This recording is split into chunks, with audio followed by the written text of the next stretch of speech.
Di balik jabatan sebagai pemimpin sebuah provinsi, ternyata beberapa gubernur di Indonesia memiliki jumlah kekayaan yang sangat besar.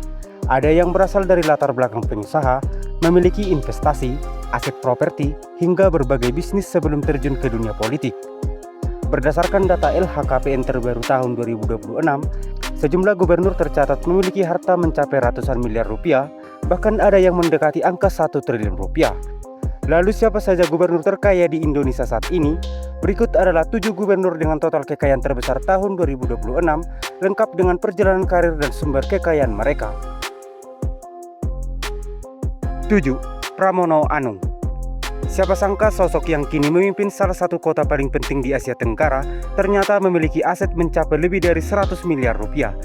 Ia bukan seorang pengusaha besar yang sering muncul di media, melainkan seorang politisi dengan perjalanan panjang di pemerintahan. Sosok tersebut adalah Pramono Anung, Gubernur DKI Jakarta. Sebelum menduduki kursi orang nomor 1 di Jakarta, Pramono telah melewati perjalanan panjang di tingkat nasional. Ia pernah menjadi anggota DPR RI dan dipercaya memegang jabatan strategis sebagai sekretaris kabinet, posisi yang membuatnya berada dekat dengan pusat pengambilan keputusan pemerintah Indonesia.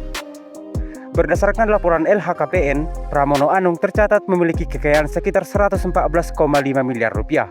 Harta tersebut terdiri dari berbagai aset seperti tanah dan bangunan, kendaraan, surat berharga, serta simpanan yang dilaporkan secara resmi.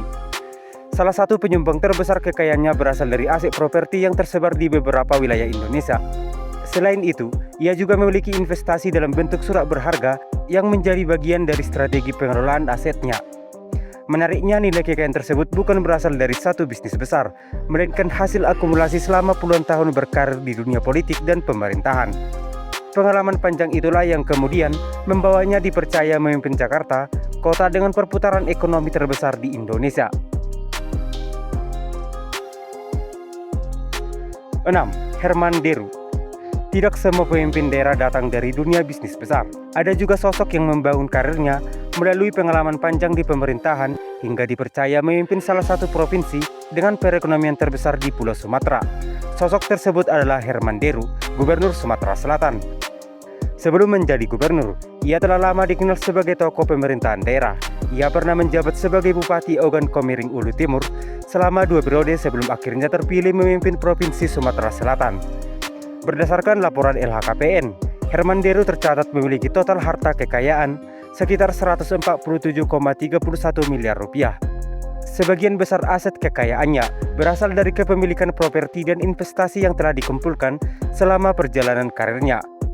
Sebagai seorang pejabat publik yang telah puluhan tahun berkecimpung dalam pemerintahan, Herman Deru dikenal memiliki pengalaman dalam mengelola daerah dan memahami berbagai sektor pembangunan. Selama menjabat sebagai Gubernur Sumatera Selatan, ia menghadapi berbagai tantangan, mulai dari pembangunan infrastruktur, pengembangan ekonomi daerah, hingga peningkatan kesejahteraan masyarakat. Pengalaman panjangnya di tingkat kabupaten menjadi modal penting ketika memimpin provinsi tersebut. 5. Rudi Marsud. Memasuki posisi kelima, terdapat sosok gubernur yang memiliki latar belakang berbeda dari banyak kepala daerah lainnya. Sebelum terjun ke dunia pemerintahan, Rudi Marsud, Gubernur Kalimantan Timur, dikenal sebagai seorang pengusaha yang telah lama berkecimpung dalam dunia bisnis. Perjalanan Rudi Marsud menunjukkan bagaimana pengalaman di sektor swasta dapat menjadi modal ketika memasuki dunia politik. Ia berasal dari keluarga yang memiliki aktivitas bisnis dan kemudian mengembangkan berbagai usaha sebelum akhirnya dipercaya masyarakat untuk memimpin salah satu provinsi paling strategis di Indonesia. Berdasarkan laporan kekayaan yang disampaikan kepada KPK, Rudi Marsud tercatat memiliki aset sekitar 300 miliar rupiah. Besarnya nilai tersebut tidak terlepas dari perjalanan panjangnya dalam dunia usaha, kepemilikan aset, serta berbagai investasi yang telah dibangun sebelum menjabat sebagai gubernur. Kalimantan Timur sendiri merupakan salah satu wilayah dengan peran penting bagi perekonomian nasional. Provinsi ini dikenal memiliki sumber daya alam yang besar, terutama sektor pertambangan, energi, serta menjadi lokasi pembangunan Ibu Kota Nusantara atau IKN. Dengan latar belakang sebagai pengusaha dan kini menjadi pemimpin daerah, Rudi Marsud memiliki tantangan besar untuk menggabungkan pengalaman bisnisnya dengan tanggung jawab pemerintahan. Ia harus memastikan pertumbuhan ekonomi daerah berjalan seiring dengan pembangunan yang berkelanjutan. 4. Agus Tiar Sabran. Di posisi keempat ada Agustiar Sabran, Gubernur Kalimantan Tengah yang memiliki aset hampir mencapai 180 miliar rupiah. Sosok ini menarik perhatian karena sebelum menjadi kepala daerah, ia telah lama dikenal sebagai figur yang aktif dalam dunia politik dan memiliki pengalaman di pemerintahan. Agustiar Sabran merupakan kakak dari pengusaha sekaligus tokoh daerah Sugianto Sabran, mantan Gubernur Kalimantan Tengah. Sebelum dipercaya memimpin provinsi tersebut, Agustiar telah memiliki pengalaman sebagai anggota legislatif dan aktif dalam berbagai kegiatan sosial serta politik di daerah. Berdasarkan laporan LHKPN, Agustiar Sabran tercatat memiliki kekayaan sekitar 178,93 miliar rupiah. Angka tersebut menempatkannya sebagai salah satu gubernur dengan jumlah aset terbesar di Indonesia. Besarnya nilai kekayaan tersebut berasal dari berbagai aset yang telah dikumpulkan dan dilaporkan secara resmi, termasuk kepemilikan properti, aset bergerak, investasi, serta simpanan. Sebagai pemimpin Kalimantan Tengah, Agustiar Sabran menghadapi tanggung jawab besar dalam mengelola provinsi yang memiliki wilayah yang sangat luas dan kaya akan sumber daya alam. Kalimantan Tengah dikenal memiliki potensi besar di sektor perkebunan, pertambangan, kehutanan, serta energi.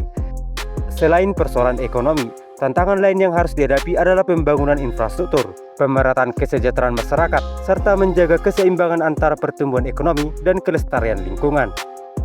Dengan pengalaman politik dan aset yang mencapai ratusan miliar rupiah, Agustiar Sabran menjadi salah satu gubernur dengan kekayaan terbesar di Indonesia. 3. Andi Sumangeruka. Memasuki 3 besar dalam daftar gubernur terkaya di Indonesia, terdapat sosok yang memiliki latar belakang berbeda dari banyak kepala daerah lainnya. Ia bukan hanya dikenal sebagai seorang politisi, tetapi juga memiliki pengalaman panjang di dunia militer dan bisnis. Sosok tersebut adalah Andi Sumangeruka, Gubernur Sulawesi Tenggara. Sebelum terjun ke dunia politik, Andi Sumangeruka merupakan seorang purnawirawan perwira tinggi TNI Angkatan Darat.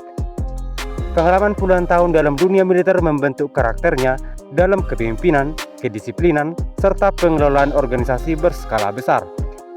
Setelah menyelesaikan karir militernya, ia mulai aktif dalam dunia politik hingga akhirnya dipercaya masyarakat untuk memimpin Provinsi Sulawesi Tenggara. Provinsi ini memiliki peran penting dalam perekonomian nasional karena kaya akan sumber daya alam, terutama sektor pertambangan dan industri pengolahan. Berdasarkan laporan LHKPN, Andi Sumangeruka tercatat memiliki total kekayaan sekitar 598,8 miliar rupiah. Angka tersebut membuatnya menjadi salah satu gubernur dengan aset terbesar di Indonesia.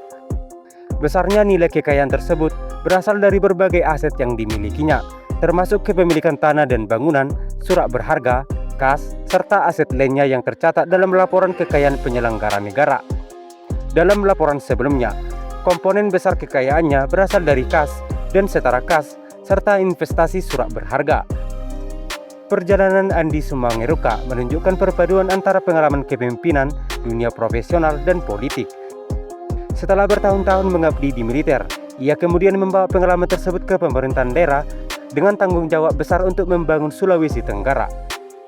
Sebagai gubernur, tantangan yang dihadapinya cukup besar, mulai dari meningkatkan pertumbuhan ekonomi daerah, mengembangkan sektor industri, memperbaiki infrastruktur, hingga memastikan kekayaan alam Sulawesi Tenggara dapat memberikan manfaat bagi masyarakatnya.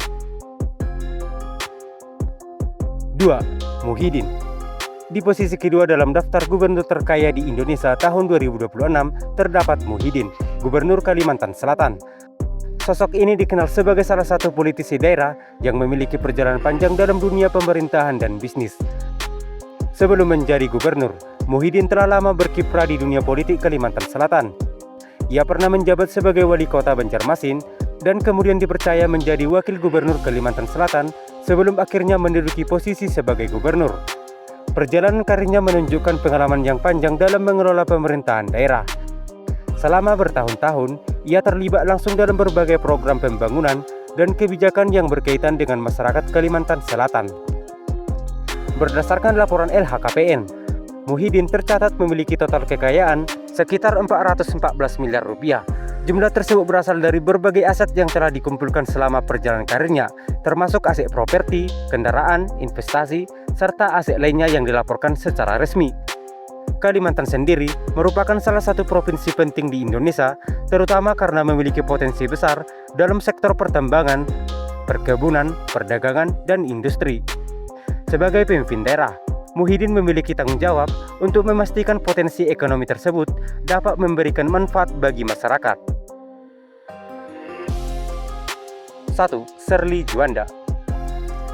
Dan inilah posisi pertama dalam daftar gubernur terkaya di Indonesia tahun 2026. Sosok tersebut adalah Sherly Juanda, Gubernur Maluku Utara yang tercatat memiliki kekayaan mendekati angka 1 triliun rupiah. Nama Sherly Juanda menjadi perhatian publik setelah ia terjun ke dunia politik dan dipercaya memimpin Provinsi Maluku Utara. Sebelum menjabat sebagai gubernur, ia dikenal sebagai seorang pengusaha yang aktif dalam dunia bisnis dan memiliki latar belakang keluarga yang juga berkaitan erat dengan dunia usaha serta politik daerah. Berdasarkan laporan LHKPN, Sherly Juanda tercatat memiliki total harta kekayaan sekitar 972,11 miliar rupiah. Angka tersebut menjadikannya salah satu kepala daerah dengan aset terbesar di Indonesia.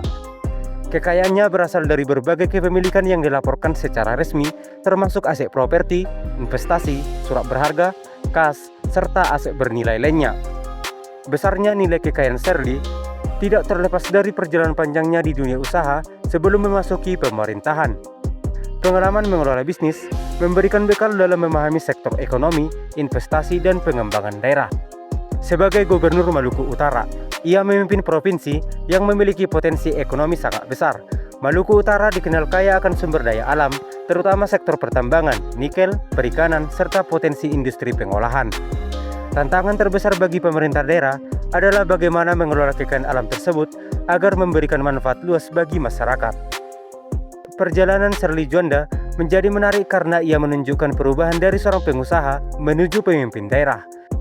Dengan aset yang hampir mencapai 1 triliun, namanya masuk dalam sejarah sebagai salah satu gubernur dengan kekayaan terbesar yang pernah tercatat dalam laporan kekayaan penyelenggaraan negara. Namun di balik kekayaan angka tersebut, jabatan sebagai gubernur membawa tanggung jawab yang jauh lebih besar. Kekayaan hanyalah satu sisi dari perjalanan seorang pemimpin, sementara keberhasilan dalam meningkatkan kesejahteraan masyarakat menjadi ukuran utama dalam memimpin sebuah provinsi.